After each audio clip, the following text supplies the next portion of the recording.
For those of you that are joining us, welcome to a promo at home. This is, I believe, our 5th or 6th in our series. So obviously we have been trying to make sure that in this time of COVID-19 that we are reaching out to folks, making sure that we're in conversation and trying to, we've had some series talking about well-being, some talking about mental health, talking about the census. I know we had one a week ago we were just talking about before people probably joined us, called Grape and Berry. So you can go back and watch that, I believe, for May 6th. That was award-winning mixologist Meredith Berry and sommelier and wine educator Denise Mueller. And they taught people how to make some sangria. So we, took their recipe, and I made it a little red. We're a little partial to the red wine, but the nice thing about sangria, take a sip, is that you can incorporate your own taste into it. So just wanted to give them their due on that and let people know that they can go back and watch that on Facebook if they want. To briefly just kind of tell you what we're up to tonight. So we're gonna have former Representative and Policy Director Cora Faith Walker. I was joking earlier, the Honorable Cora Faith Walker, who was a 2-term member of the Missouri House, representing Ferguson and kind of the surrounding area in North County, elected in 2016, and as of last summer, joined County Executive Sam Page's office as Policy Director. So I know we were excited to see you take on that role at that time, and I know you'll tell us a little bit more about what you've been up to. So I will let you introduce yourself. Okay, great. Well, thank you so much for having me. I am so thrilled to be joining you this evening. I just, as Stephen was just saying, I was kind of joking about what do I call him now, and so I know we're going to get into that a little bit. And this is the first time that I've seen him since the good news was announced about his new role, and so I just want to say congratulations to you. And so, and then yeah, Ian, you and I will catch up. Oh the gosh.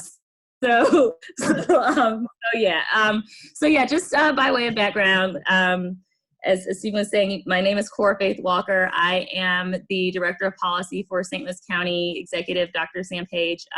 Prior to taking on the role, I was a state representative in the Missouri State Legislature, where I had the incredible privilege and honor of serving with Ian.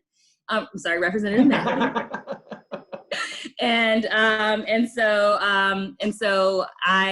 This will have been my first session since no longer being a legislator, and so I can't wait to hear all of the juicy gossip and details about all the things that have been going on. And so again, I just really am thrilled to be here tonight, and thanks to Promo and everyone for having me and doing this. So let's go on ahead and jump right in. Are y'all ready? Yes, okay. Yes. Great. So there were 19 anti-LGBTQ bills that were filed this year. What happened? Where did the attacks come from? Just what was going on with them? Please, yes, give us the tea. Sure. Well, they had a little bit of a theme to them, at least the ones that moved and got attention, and that was the attack on the trans community. We've seen this not just, and it's not unique to Missouri, but this has sort of been a national trend to sort of maybe not necessarily fully give up, but sort of take some attention and time away from issues around marriage equality and things like that that have affected sort of the LG and maybe B portion of the acronym we all use, and really go hard after the trans community. So we had bills to restrict the right of, or the ability of trans kids to play sports in high school, the ability for transgender minors to undergo therapy or transitioning. Those were the 2 biggest bills we saw. There are always a swath of bills that are filed from folks who obviously, frankly, some of us in the legislature hadn't even really known or heard of, members from places who don't, necessarily show up to their committee hearings or speak on the floor, and they may file some really awful bills. We don't really pay a lot of attention to those. It's really shameful that there were 19 of those filed. But the folks who are really trying to make a name for themselves, really trying to play up to their base, really trying to gin up some really red meat among their folks, those were folks who were going after the trans community. Well, Well, I apologize because I kind of went a little bit out of order. But it's actually kind of great because you just set the context for us a little bit. But can we just maybe take a step back for those who don't know who this power couple that is in front of us and on the phone?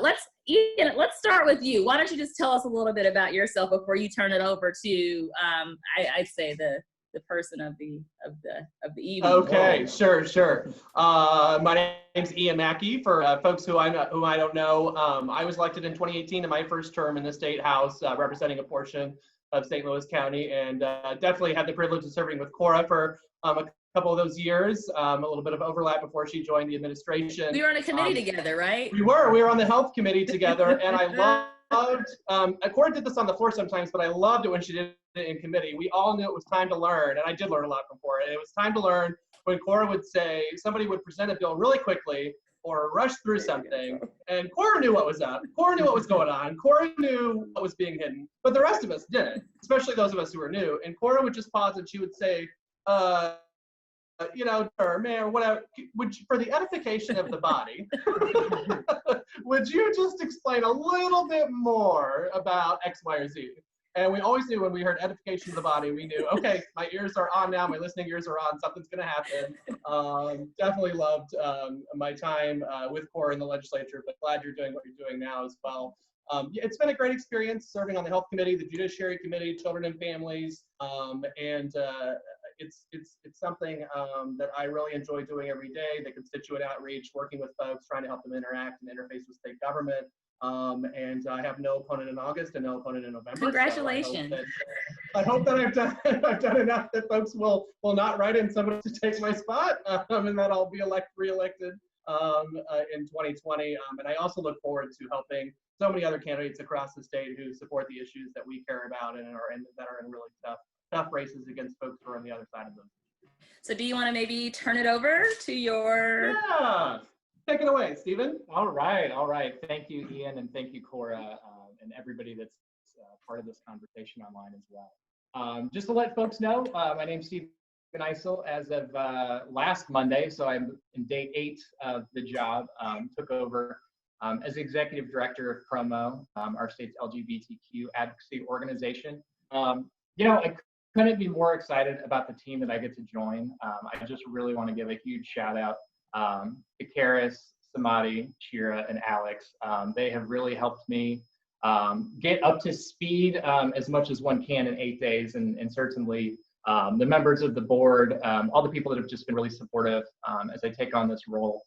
I know it's a very uncertain and unusual time, certainly to be taking on a role like this, having to do a lot of these events virtually when we would have been doing these in person, getting to know the staff, talking to community members, things like that, all over Zoom. So the fact that anyone is willing to take time to do something like this in the evening after they may have been doing this over the course of the day, really appreciate that. Just give folks kind of a quick background before. So the past 4 years, I've been working for a healthcare advocacy organization. So so certainly knew Cora from all the work that we did on healthcare and health issues in Missouri, which are critically important. And I couldn't be more excited to join Promo to be able to really combine, my background in advocacy and in communications, and certainly, with elected officials and whatnot. But then also making sure that we're creating an organization that is statewide, that is inclusive, that we're making sure that we're incorporating, all members of our community. So that's why I think that this year was particularly difficult in the sense that, we talked about 19 pieces of legislation and amendments on top of that, really attacking the community. And, one of the things I liked that Representative Razor, one of your colleagues, said during the Equality Day rally, I think a couple weeks ago, is that, we're all family, we're all community, that really an attack on one is an attack on all of us. Yeah. And certainly, I was there with you at that Judiciary Committee hearing. And obviously they're really going after the trans community exceptionally hard, and it's important for all of us to be there in that fight. Yeah. So, Stephen, I just have to say, I was so thrilled to hear the news. might have gotten a little tip before it was actually announced publicly. And so I think I gave out a big yell when I heard it because I was so happy about it. So, you know, especially with your background in healthcare and very selfishly, you know, just kind of understanding a lot of the intersection between the challenges that and the work that Promo does, and just health policy and health equity in general. And so I'm just, again, just so thrilled to have you as the new ED. So let's get back into Jefferson City. And so, you know, Ian, Representative Mackey, can I just call you Ian? Or do Yeah, of course, of course. I know I can, but I just, you know, okay. You know, you mentioned a lot of the themes around just kind of the anti-trans movement that was happening. What other sort of themes did you all notice or pick up on just this past session? Well, I mean, not surprisingly, the sort of overarching theme is really just trying to divide the community, you know, really just trying to peel off folks where they think they can. That is, folks who want to attack equality where they can, whether that's trying to pull off, you know, folks who identify as gay away from folks who identify as trans, trying to divide folks on race, trying to divide folks on geographic location, trying to divide folks on whatever way they can to try to find, you know, we've really presented ourselves as a cohesive group, especially those of us who are out elected officials. I've really enjoyed working with Ashley and Greg and Tom on the other side of the aisle. And so, you know, it's trying to find a wedge, always trying to put a wedge between the community has sort of been the overarching theme. And I think they think they'll be most successful if they do that by going after the trans community. But we're not going to let them. Right, exactly. Absolutely. I think I hear a little feedback. Is that okay? Can you talk a little bit about Ian, you know, you were on the Judiciary Committee and heard some of those really difficult bills, including the one about the medical care ban for transgender youth. Yep. And I know that there was a lot of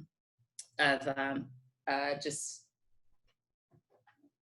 I don't know what to call it, but typical plays that come from the majority party in terms of trying to delay the hearing and keeping people waiting and things like that. Mm-hmm. Can you talk a little bit about that and then, you know, kind of just what it meant for people to stay throughout, you know, all of the delay and get up there and really tell their personal stories?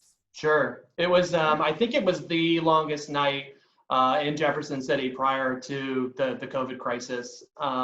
It was, you know, a committee hearing that was scheduled to start at 4, maybe 6 o'clock, but I think it was scheduled to start at 4 o'clock. It ended up being delayed 4 hours plus.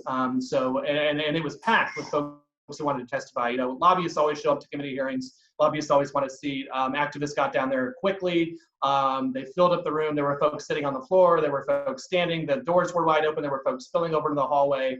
Out into the parking garage. Out in the parking garage. I mean, it was quite a presence. And so when they realized that many people had shown up that early to speak, that's when they decided to really try to basically freeze people out, to see how long they could delay and see. And of course, people have obligations. Some folks had to leave. I had folks down to testify who had to leave, who had to get back to their families, who had to get back to their kids, who had to get back to their jobs, understandably. And so, but there were tons of folks who were able and did stick around, ordered pizza, ate on the floor of the committee hearing room, got their dinner in before the committee hearing started. And we went, I think, nearly till midnight once we eventually got started. And there was some talk early on about, we're going to rush through this. We're going to hear people really quickly, 30 seconds. We're going to be done. We have a hard cutoff of 10 o'clock, et cetera, et cetera. Folks started telling their stories. The whole situation in the room changed.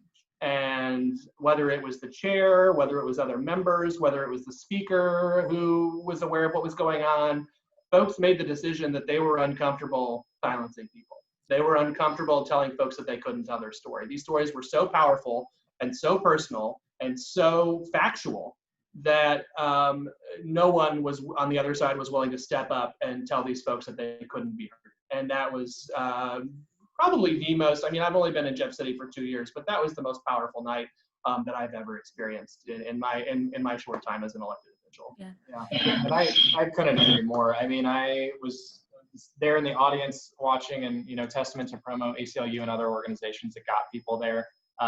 Folks may not know, so I can tell you my last role, we did a lot of story banking. We did a lot of work around storytelling and making sure that community voices were being heard. And one of the things that I found most powerful about that evening was just the diversity of the people that were there in the room in terms of their experience, the background, where they came from, how old they were, their professions. There were kids, their family members.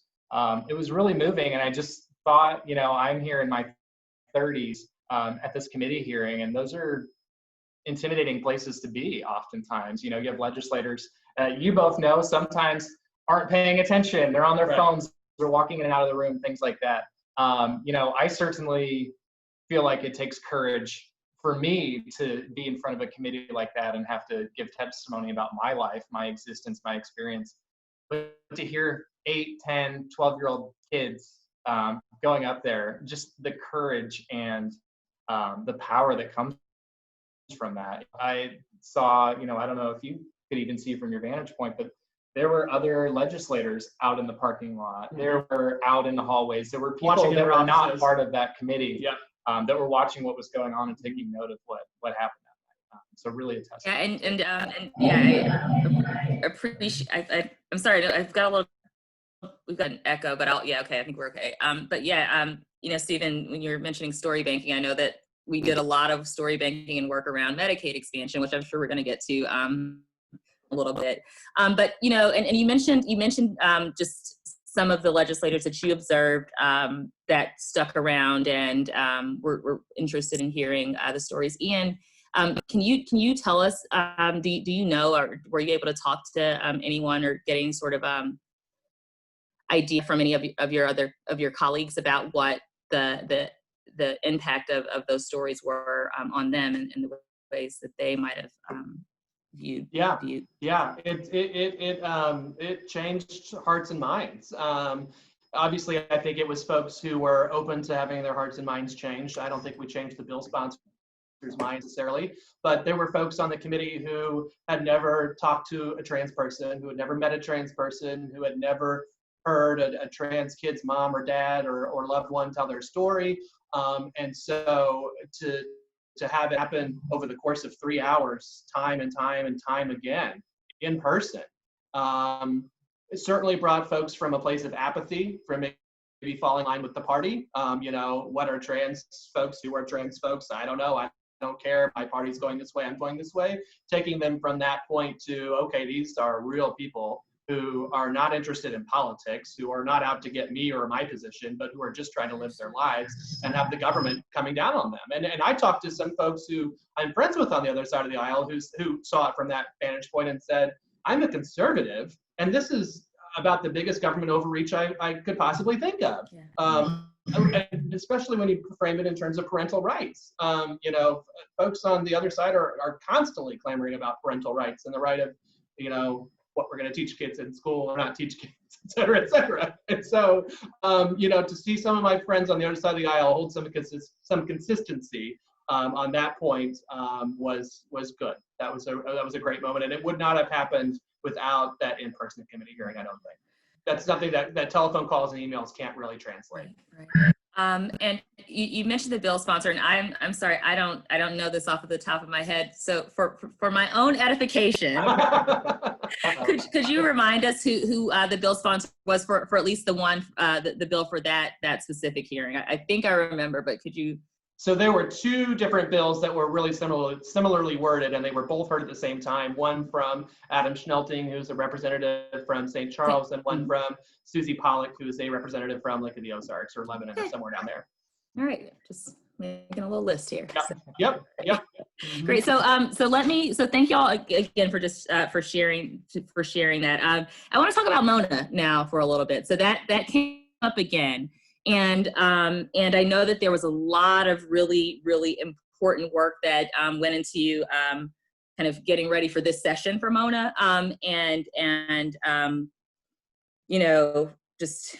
it being filed again, but this time it wasn't given a hearing, and I know that it was last year, if I remember correctly. And so this time it was offered as an amendment in the last 2 weeks of, I guess, I'm just COVID session, pandemic session. I haven't figured out what to like off that, college. I don't know, but tell us a little bit about how that came about and just how it was received this time around. So I'll start by saying folks who oppose Mona or who oppose the conversation taking place in the majority party, particularly the leaders, the speaker, the floor leader, folks who are controlling debate on the floor, are terrified of this coming up, are terrified of the discussion happening, because there are plenty of folks on the other side of the aisle who are willing to support equality. And it either ends up being a win for our side of the aisle where everybody supports it, or it ends up being a loss and making their party look as if they don't care about equality, which they don't want to look like that because we're winning. So anything that any way or any time folks who are in charge of floor debate can prevent it from coming up, they will do it. They're on us so fast. They know when we're conspiring. They know when we're trying to offer it as an amendment. They see us walking around the floor. They see it coming back from the amendment drafters, and they know something's about to happen. But every once in a while, we're able to start the conversation. And we were able to do that briefly on a bill that was filed either the last week or next to the last week of session. And we really try to do it in a variety of different ways to really connect the dots, like you were saying earlier, talking about it from the healthcare lens, talking about it from parental rights, like we just talked about in the committee hearing. There's still so many folks who don't have the experience of interacting with folks who are marginalized, who still see this as some sort of like separate conversation of folks asking for special rights. I mean, there are so many folks who just view it that way. And so to be able to tie it to a conversation about healthcare, or in this case, healthcare and housing, it was an amendment offered by Representative Rader, a great amendment to begin a housing voucher for veterans in Missouri, subject to appropriations, letting the legislature say we are going to set aside this amount of money and provide homes for homeless veterans, which is awesome. Everyone supported that. However, we know that thousands of trans and gay folks are veterans, and we know that those folks can be denied housing from a landlord who doesn't want to rent to a gay or trans person. And so we found that to be the perfect opportunity to offer the amendment. Of course, we were told that was not germane to Representative Rader's amendment, which is clearly false, but we don't have control. However, we were able to get the debate out there. We weren't able to call it up for a vote and put folks on the line because it happened too quickly, but we were able to have the debate. We were able to connect it to another issue that everyone in the chamber supported, and draw attention to the fact that folks are not asking for special rights, that folks are not asking for preferential treatment, that folks are asking for the exact same rights and treatment that every other citizen expects and deserves. Yeah. And Stephen or Ian, either one of y'all, can you just maybe talk a little bit about just the history of Mona, right? There might be some on this call who are younger than Mona is. So could you maybe talk about that a little bit? Sure, yeah. So Mona, for those that don't know what that is the Missouri Non-Discrimination Act. It's been offered, I believe, at least the last 22 years. So it's been heard a couple times. It has been voted on at least in one chamber. It's passed out of the Senate, and in fact, Governor Parson, when he was a state senator, voted in 2018. As recently as 2018, said he supports it, and that's something we try to talk about when we talk to our friends on the other side of the aisle about it. That was probably one of its most successful years, if not its most successful year. But sorry. Yep. No, absolutely no. That's the type of context people are looking for, yep. And just really offers people protections under law. Like you said, it's not going after any certain special privilege or opportunity. It's just saying that in housing, accommodation, and employment, you can't be denied or fired because of who you are, how you express yourself, who you're in love with, your identity. So I think that is really something that obviously we've been fighting for a significant amount of time.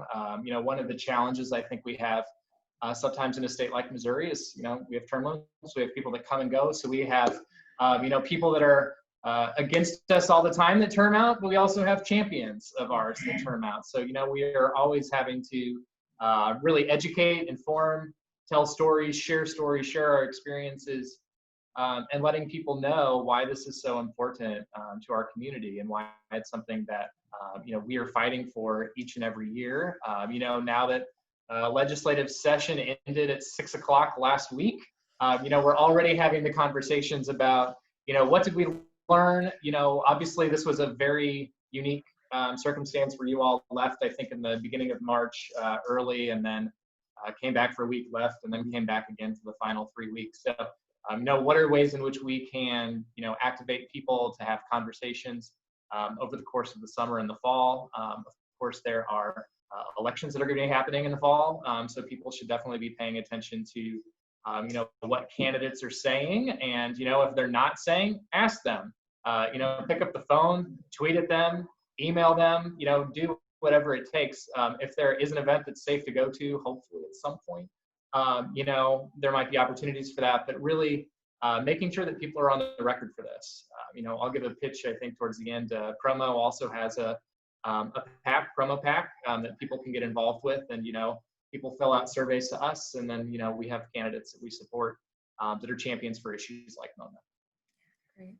Well, thank you for kind of giving us that history. And yeah, you know, it is kind of, it is pretty mind-boggling that it's been 22 years now since it's been, you know, offered every year and in some form or fashion, and it still hasn't passed. But I think it's also a testament to Promo and everyone who really cares about this and cares about equality for not giving up. So I look forward to continuing to work with everyone and fighting for this. So let's switch gears a little bit and talk about the part of the reason why we're doing this virtually right now instead of in person. So COVID happened. I happen to just know off the top of my head that the first case was in St. Louis County on March 7th. And that was pretty much like smack dab in the middle of session for the legislature. And so talk about that a little bit, Ian. Talk about just all of that was like, what getting out of session was like, kind of just going back to session, just having to go through session and do your duties and responsibilities as an elected official, as a state legislator in the midst of COVID. It was strange. I mean, it was strange. I don't think many of us took any issue with coming back to take care of vital business. I mean, there are folks who are in the grocery store who are vital workers giving us our groceries. There are nurses, and there are folks who have to work to provide vital services. If we have to come back and pass the state budget or accept federal money or do things like institute the Wayfair tax, which we should have done, that we didn't do, all sorts of things that we could have done that were vital, I don't think any of us had any issue with that. But that's not what happened. We came back and we did a little bit of that, and then we spent 2.5 weeks talking about anything and everything that could possibly wait. You know, we passed a bunch of tort reform. We passed a bunch of, we passed a repeal of Clean Missouri. We passed plenty of things that could have waited, and that were not priorities they weren't on a list of any voter or any constituent list of priorities for COVID-19 emergencies. And so that was really troubling. We had a member who contracted COVID, who was hospitalized for a significant period of time.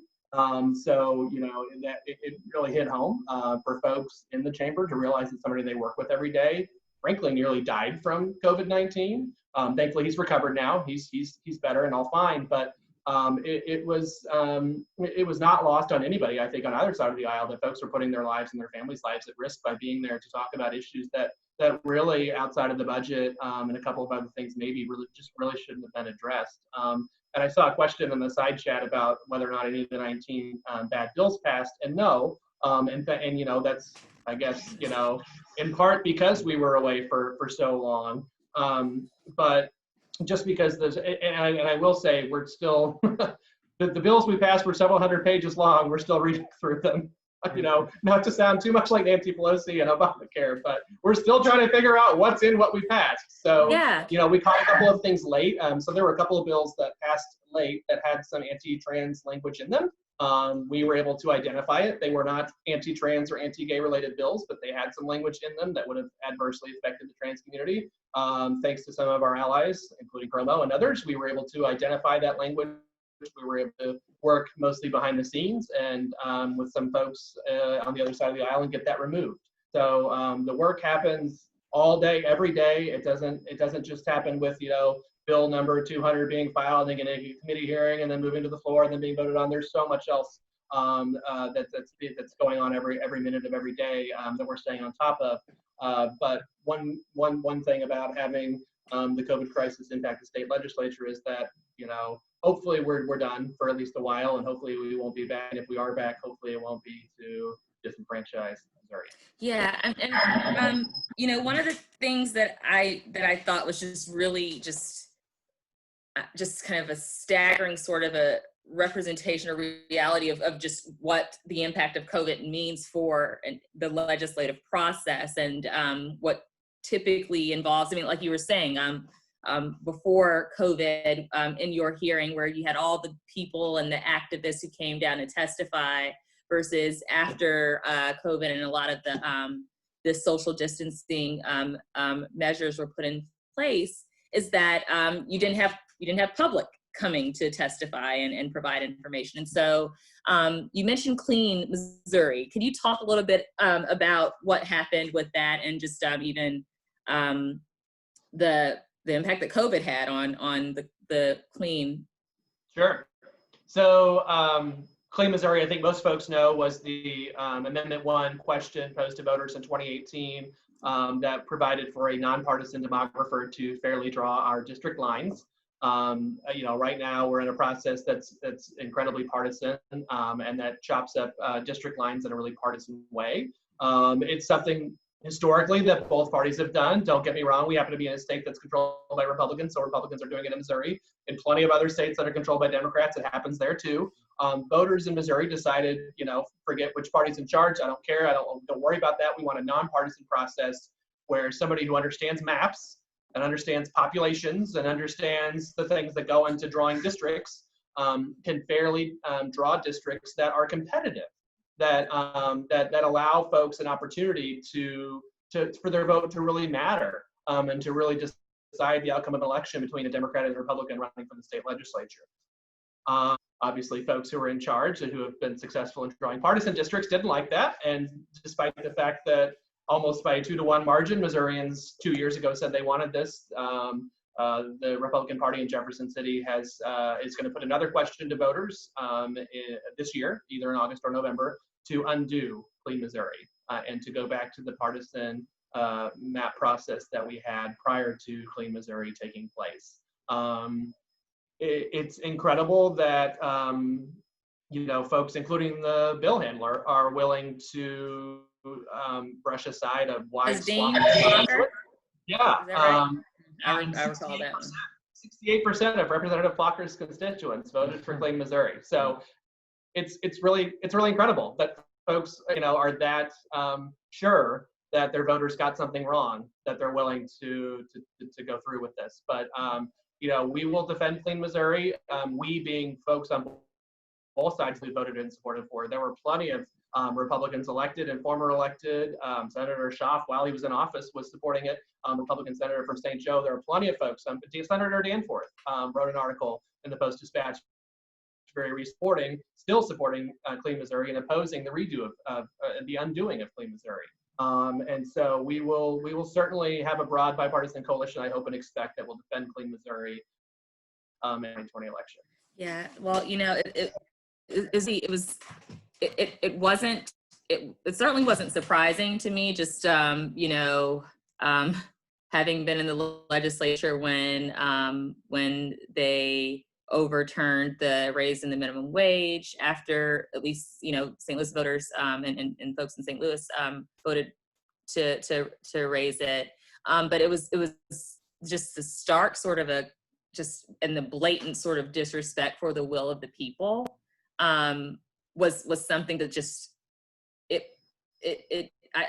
concerning. I mean, it was so, I mean, it was scary. If I'm completely honest with you, it was scary because when you've got a legislature with a makeup like the one that we have in Missouri, where there's a super majority in one party, then oftentimes what you end up having to do is like what the folks in Clean Missouri did, right? Like what the folks that are working on Medicaid expansion are doing, where we're taking it outside of the legislature and we're taking it directly to the people, like we did with Right to Work. And what I am so concerned about is them getting bolder and more blatant in their willingness to overturn what it is that people in Missouri actually want, and being able to do so because they are able to draw the maps in such a way that the representation in the legislature doesn't reflect what people actually want. And so, like the substance of Clean Missouri notwithstanding, like I was just really just so concerned about just the procedure and kind of the process of them doing it, and knowing that, we've got Medicaid expansion coming up, what is to stop them from continuing to do that. And so to that point, what should we be thinking about as a community for the upcoming session for 2021? And how can contribute their voices and action now? Yeah. I get asked all the time, what can I do right now? Especially with no events happening, with door canvassing not happening, all those sorts of things. And I've tried to rack my brain and think about how we're communicating and how we're connecting outside of things like this. I would say I've been inspired by a few folks who are wizards at interacting with elected officials on social media. I'm going to make a suggestion that folks, I think emails and phone calls to your representative are great. Your representative, your senator should be listening to you if you're their constituent. Now, if you're trying to talk to and impact bill sponsors and folks who are in other geographic locations, I don't think necessarily an email or a phone call to their office is going to get you where you want to go. But I will tell you that almost all of my colleagues, as well as do I, read just about everything that's written about us. And so, the kids say at me or don't at me. I would suggest that you at a few elected officials and do it in your own way. If you want to be punchy and if you want to be a troll, if you want to get after it, go for it. You'll get to them. Trust me, some of them you will. If you want to really just start a conversation, if you want to draw out some facts, if you want to talk to other folks who follow this person and comment on their wall, and you want to try to really just, educate them, especially about trans issues, which folks don't have any experience with. If you want to do it in a kind way and in a way that's gentle and educating, go for it. Do that on social media. Tag them on Twitter, tag them on Facebook, start conversations where you can on social media. Folks are on it. Folks were already on it most of the day before COVID. Trust me, folks are on it all the time right now. And at it, I read it. Yeah. So I think you're absolutely right. I will say, one of the things I've also just sharing experiences, like I feel like that's part of, the situation we find ourselves in, especially with, the legislature we do have and elected officials at other levels of government, I feel like a lot of people will say, I know a member of the LGBTQ community. I have a friend or a family member that I know a little bit about their experience. But we have to do a lot of education. We do have to do a lot of informing people about our experiences, what it's like to be a member of our community and to be able to share that information out. I think that obviously I'm only 8 days into promo, so I'm really learning about a lot of the deepness of our history. But, we have a very, very robust training program where we go into organizations, businesses, governmental bodies, and really talk about trans inclusiveness, talk about terms and phrases, and being able to just have people be able to understand our experience. And I tell people sometimes being able to do this well is also being vulnerable. So I tell people all the time, I came out 17 years ago. We've been together for over a decade now, which sounds crazy to say, but like you never stop coming out either. Like I say, if I go get my oil changed and they find something wrong with the car, and I have to think to myself, do I want to say, oh, I have to call my husband, versus just, any other expectations that people have. And that's just my experience. And I know that, countless others have much deeper concern and much deeper attacks, and being able to share those experiences with people, like we said about the Judiciary Committee here, and like it makes a difference. Yeah, and I thank you so much for raising that, because I couldn't agree more. Just even my time in the legislature, I think when I came in originally in 2016, I might have been like one of 4 Black women maybe in the entire state legislature. So the 163 on the House side and the 32, 34? 34, right? Yeah, yeah. Y'all are on the House side, I was trying to forget her there. No, kidding. But really being able to speak from an authentic place and a very real place, and being vulnerable certainly helped. I think. I don't know if it would change hearts and minds, but certainly touched hearts and minds. And so, Ian, can you just tell us a little bit about that? I know you mentioned Ashley and Greg and Tom and you. What was it like being one of only 4 openly LGBTQ members in the House? Just was that like? Yeah, it really brought me back to growing up in the Ozarks. I mean, I really had to learn not to underestimate the lack of experience, or I'm trying to find a different word for ignorance, because ignorance has such a negative connotation, but just the lack of, I wear a wedding ring, and the number of folks maybe on the tour or somewhere else who would ask me what my wife does. And I don't get asked that in St. Louis County. I think I present as gay. I think that's well known. I think people know. But around folks who this is not normal. This is not, it's not something they're exposed to. It's not something in their daily lives. There's no critical mass of folks around to expose them to it. There's nobody in their family that they know of that is gay or trans or whatever. And so folks who really are still sort of, for whatever reason, living in 1960 or 70 or 80 or whatever, it really, I hadn't been asked, something sort of that presumptive in a long time. Not since I was in Erie County had I been asked something that presumptive. And so to realize that is sort of the norm that folks have created in spaces outside of the bubbles in which we live in our urban areas, shouldn't have been surprising to me, but really was.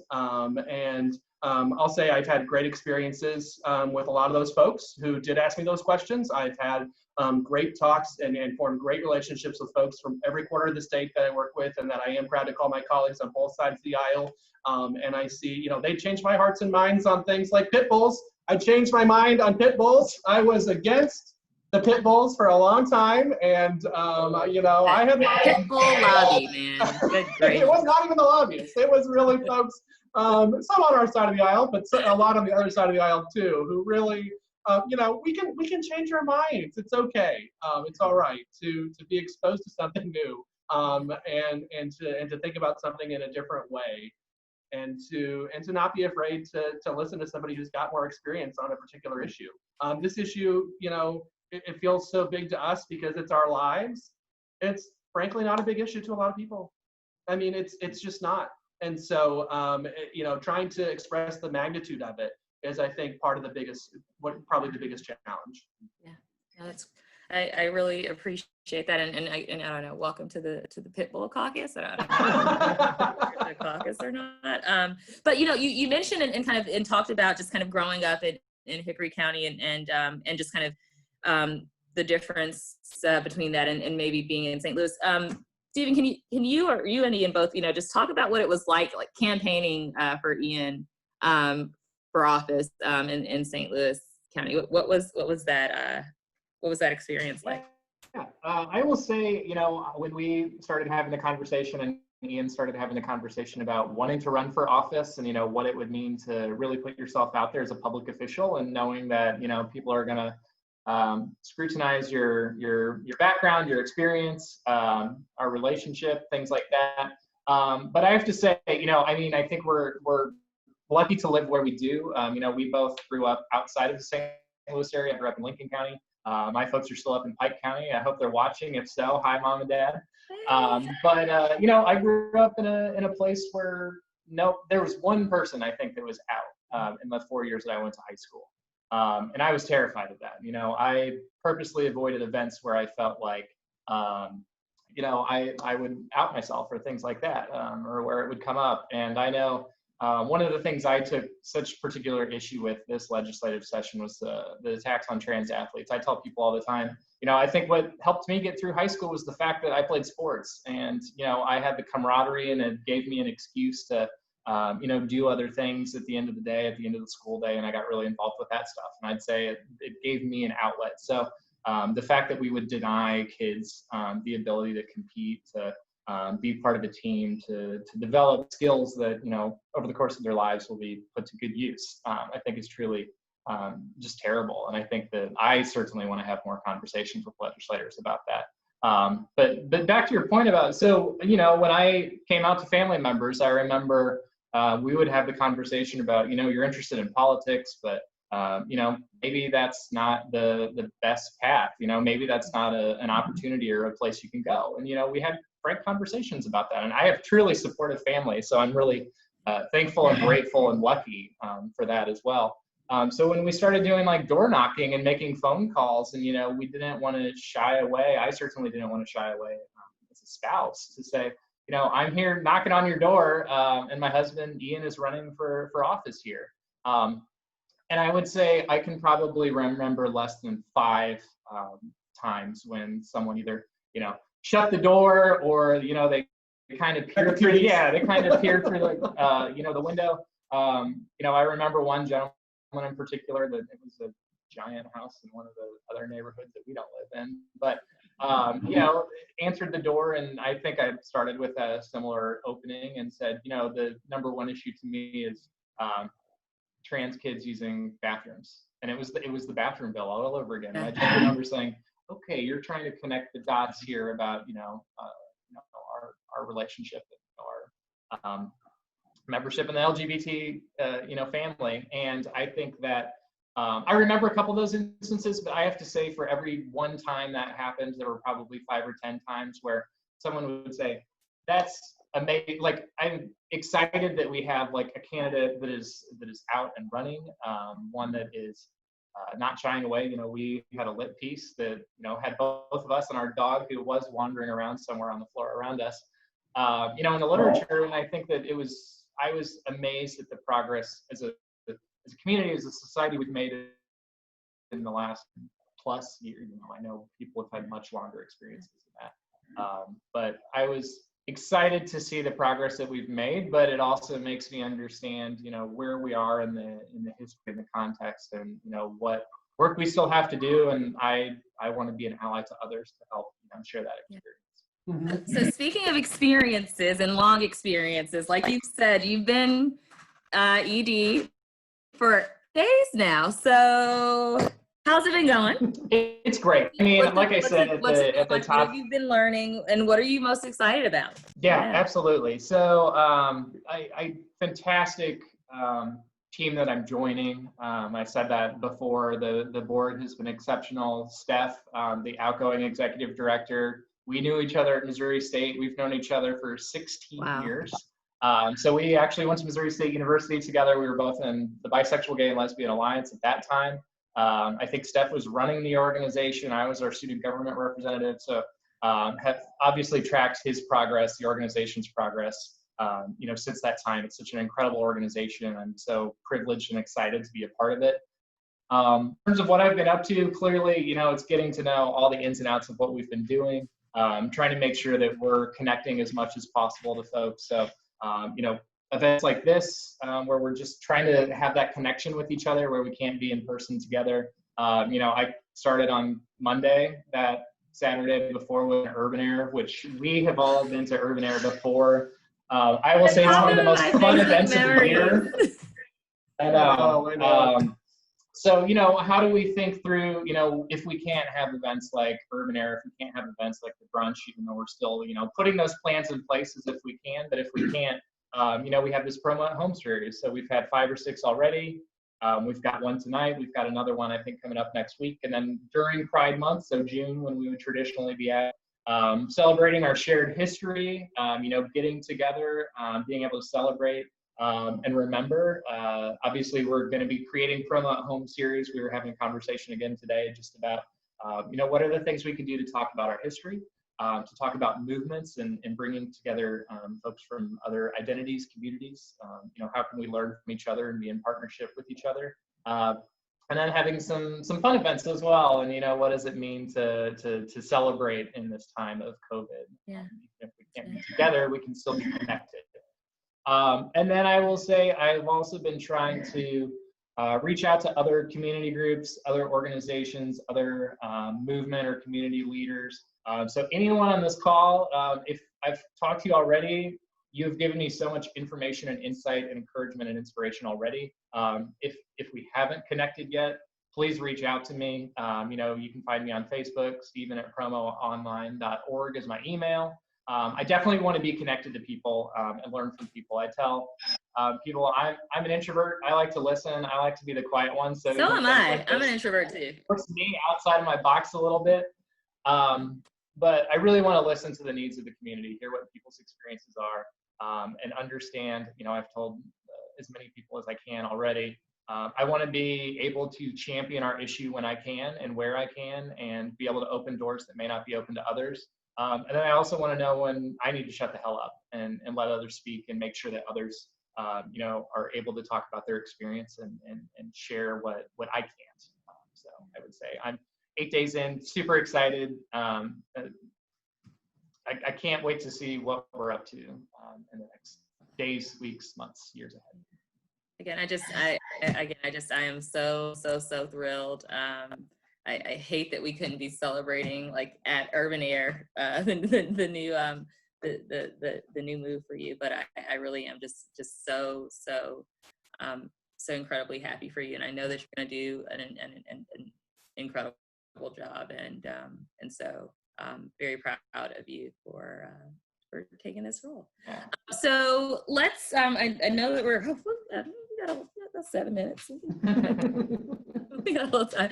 So we started talking at the beginning just about Ian and his experience in the Missouri legislature. So either one of y'all. I mean, I guess this is probably more of an appropriate a question for you. But can you just kind of talk about what Promo's top priorities are going to be, either coming out of session this year, and then also going into session, or just, sorry, let me back up. We're coming out of session, we've got a primary, we've got a presidential, then we've got next year. So yeah, can you talk a little bit and kind of what some of Provo's top priorities are? Absolutely, certainly. So obviously, Mona, we talked a little bit about that. We really want to get that across the finish line, because we know what that means for people across our community, as we said, housing, employment, accommodation, making sure that people are protected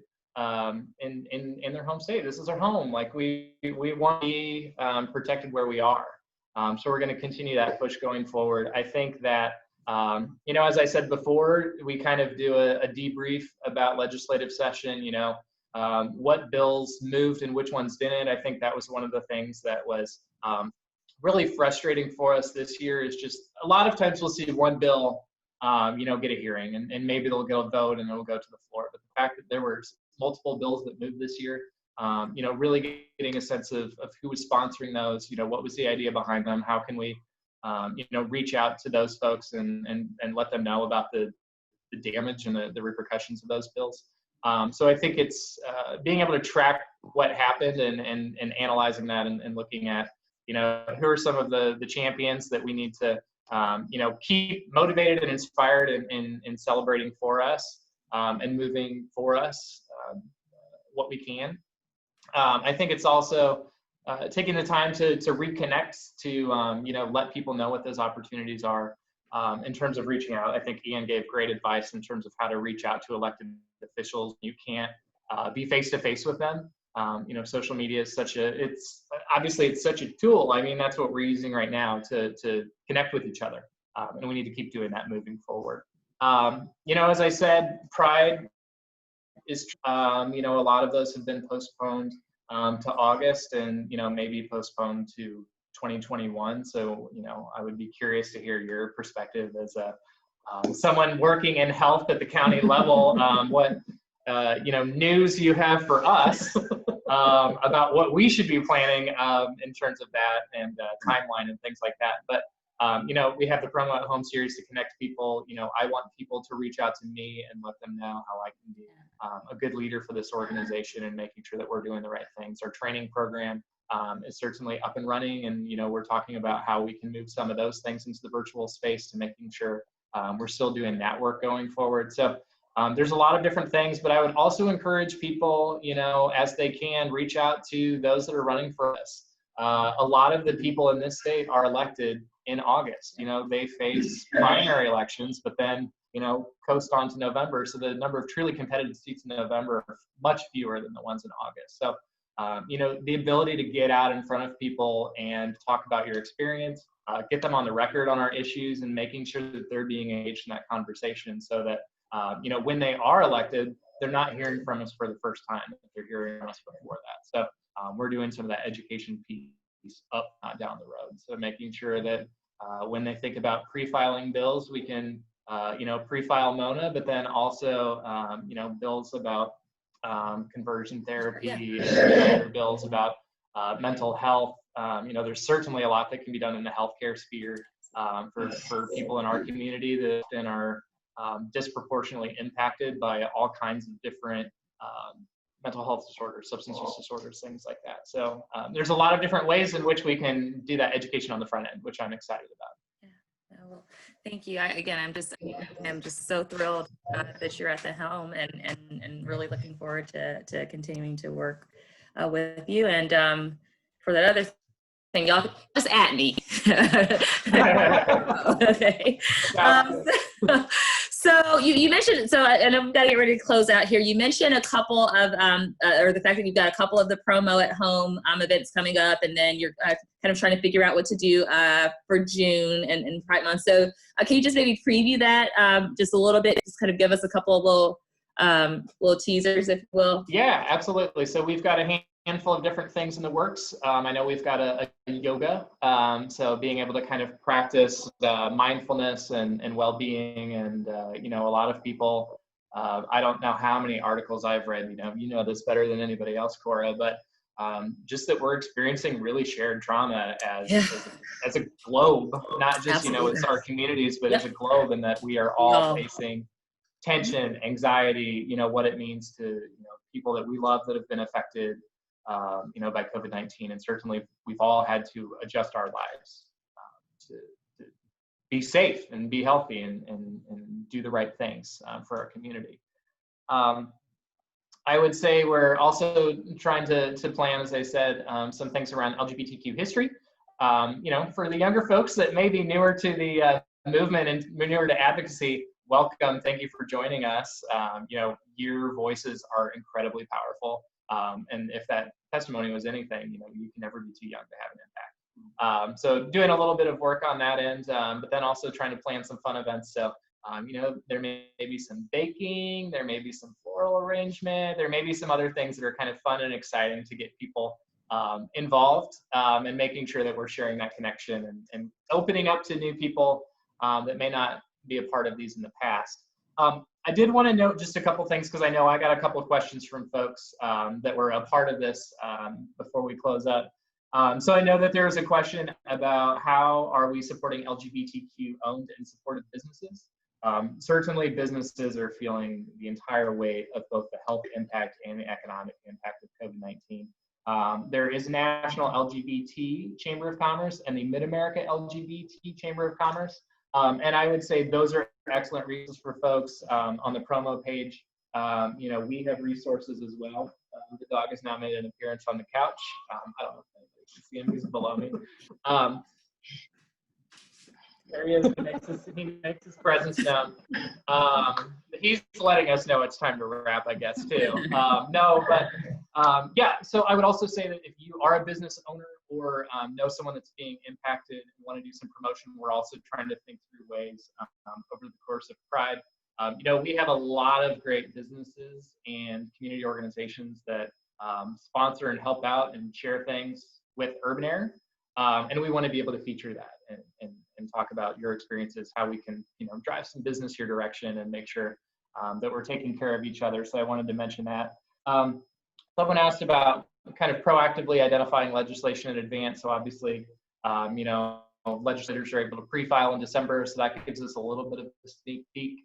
There's also an organization that we are a part of at Promo that lets us know what other states are doing. One thing we certainly know is that legislation tends to spread across states, both for good and for bad. So that's an opportunity for us to learn, what moved in Idaho, what moved in, Minnesota, what moved in Mississippi, how are we learning and sharing information across so that we're best prepared in terms of messaging, how people are reaching out, what events are people doing that are getting people excited. I know this is something that Ian likes to talk about. It's not necessarily positive, I guess. No, but yeah, somebody asked about the climate in Missouri pertaining to young folks, pertaining to folks who are getting their college education and starting their lives. This was a big point that was made by a number of parents in the committee hearing, and young folks themselves, but really parents who either had kids move away or really unfortunately had kids commit suicide. Because the idea of having a full life in front of them in a place that did not accept them for who they were was too much to bear. And some folks have the resources and the support network to move somewhere else, and some folks don't. In terms of the folks who do move somewhere else, it's a large number of them. There are only 3 states in the union that have more college graduates move to another state after college than Missouri. Missouri's number 4 for folks who go to our fine institutions, Mizzou, WashU, UMKC, Truman, Missouri State, all over. We have great colleges, Westminster College, is a good college too. Drury University. Colleges in the state. Folks who grow up in Missouri and folks who come from other places attend those universities. And almost unlike any other state, those folks then leave for other states. And they don't always leave to go to San Francisco or Boston or New York, or they go to Minneapolis and Indianapolis and Dallas, and they go to places that aren't coastal, or that aren't necessarily tech hubs, or weren't 10 years ago. Certainly that aren't more tech hubs than St. Louis. They are going to places who have a different social policy and have different priorities and have different economic outlooks as well. But really, folks who feel like they can be more accepted in a place other than Missouri, and that's just not LGBT people. I mean, that's women, certainly, with what we've seen go on the last couple of years in our state. It definitely affects a number of communities. Yeah.